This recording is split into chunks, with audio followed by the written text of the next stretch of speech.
made about your travels, and especially the ones here in Okay, Corpus. because when you first go to YouTube, it's right on there for, Yeah, I didn't look at all the videos. well, I I just looked at can run it for you on the computer. You can kind of get everything that was in there. And I do have my flash drive I can bring in, and I can just copy it. Yeah, that way it would more like help you. And then that way. Yeah, because this pretty much answers Yeah, that's what I wanted to do. most of the questions that I had, but I still would just like to talk to you, Okay, if I could. okay. Sorry, I just erased something from you. Your computer's a little different from mine.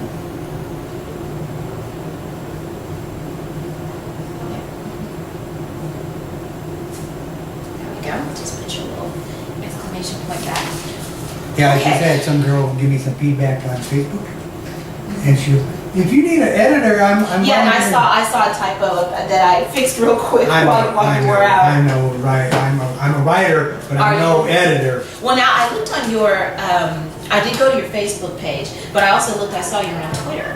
Yeah. And I noticed it said there that you're an actor Mhm. and a director. Yeah, if you want to, I'll get the first video and let you look at it right there on YouTube. Well, let me ask you, I mean, what did you do before you started doing all of this? After I was in the Vietnam War back in 72 to 75, and after I finished getting out of the Vietnam War, I went to college. They paid me $600 a month to go to school. So I took advantage of the VA money. So I took everything. Plumbing, heating, air conditioning, electrical, maintenance. I got a maintenance certificate through 9 classes, joined the school district, worked for them. But I've taken music, engine 101, basic mechanics, first aid. Okay, but what were you doing like right before you I've decided? had a maintenance company, certified maintenance. My company's called Certified Maintenance.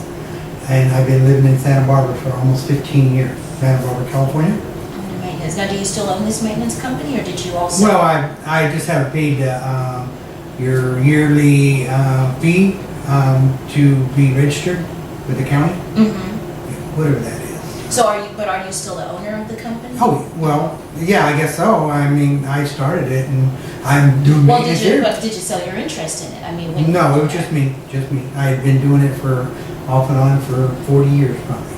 I'm 58 now, and by 18 I was tearing down buildings when I was going to high school.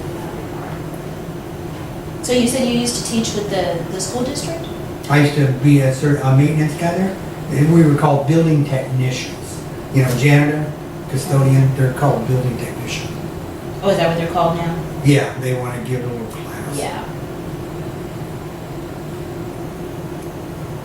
And when did you start this maintenance company? Let's see, I was registered maybe in Colorado Springs. I had bought property and lived in Colorado Springs back in 1981 to 1988. So you That's when I established started it. you established the company in '81. Around there, yes. I had finished college and got my certificate. And that's when I started. And just started doing everything. So what prompted you to sell 99% of everything you own and live in a truck and I travel don't around the need country? it. People don't need 99% of the stuff they have. We have a lot of junk. At least I think I do, and I see other people. And if you look at my website, the American Survival Kit, there'll be a sample there. And it'll show you how to look at $1,000. Did you read that one? Because he'll talk about women and men. Say men need like 5 pairs of shoes, but women, they need from 5 to 500 pairs. We don't understand why. Toll call 1-800. Somebody call me. And yeah, I just. But did you see something? Did you read something? Well, I had been in Santa Barbara for 15 years doing maintenance, and all the stores, when I'm doing maintenance at Albertsons, Bonds, Trader Joe's and stuff, the stores are coming out with shopping carts filled with all this food and free stuff, and they're going to throw it in the dumpster. So I would go and watch them do that, and then when the store closed at night, I go back there with my truck and just fill it up to the max. Have you seen the website, the American Survival Kit? You see my truck filled with all that food? Yeah. I mean, And actually, every week. there's a new show that's come out on the Food Network, and I forget what it's called, but it's with Bobby Flay and what's her name, Ann Burrell. Uh-huh. And it's all about where they are using food that restaurants have thrown away. Yeah. They're basically dumpster diving, but it's perfectly good food. Yeah. And Well, they go and they use this food to make When I was in interviewing people down there in Lake Tahoe, Nevada. Yeah, Lake Tahoe, Nevada. I sat in one night with these homeless people to see what was going on, and the people had been in a rich hotel. All these soups they made for the rich people, and they brought the soup that was going to be thrown out over to and fed at least 35 people that night in a like a little lower floor of a church.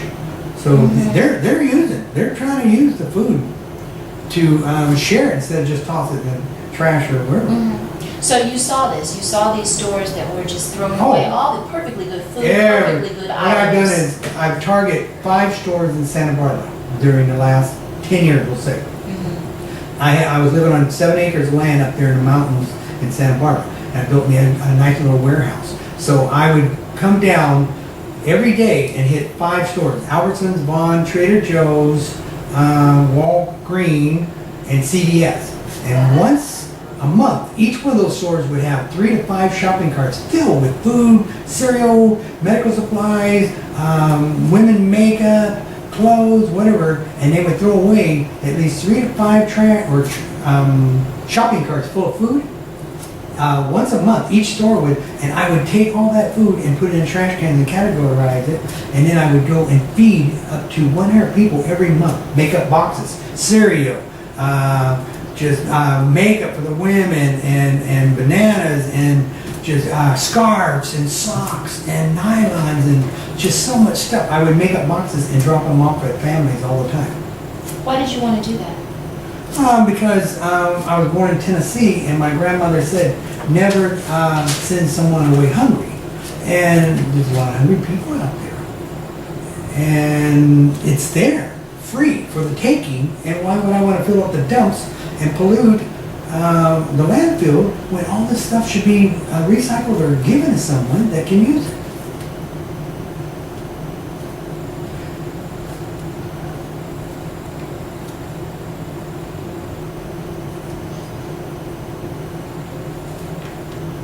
Okay, this is the one I did. This is my first one I ever made. The first video. I was practicing. Good. I wrote my own music.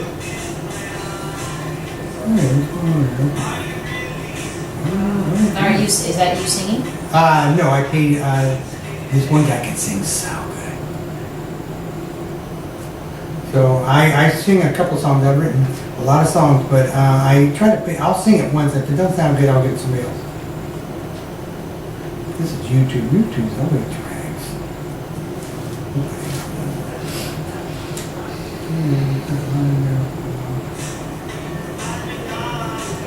So about how long ago did you start targeting these stores and going there after hours and loading up and... About 10 years ago. About 10 years ago. Yeah. You just noticed it, it's something about it just touched you and you just said, you know... Oh yeah? I just couldn't see all that brand new stuff being tossed in the trash.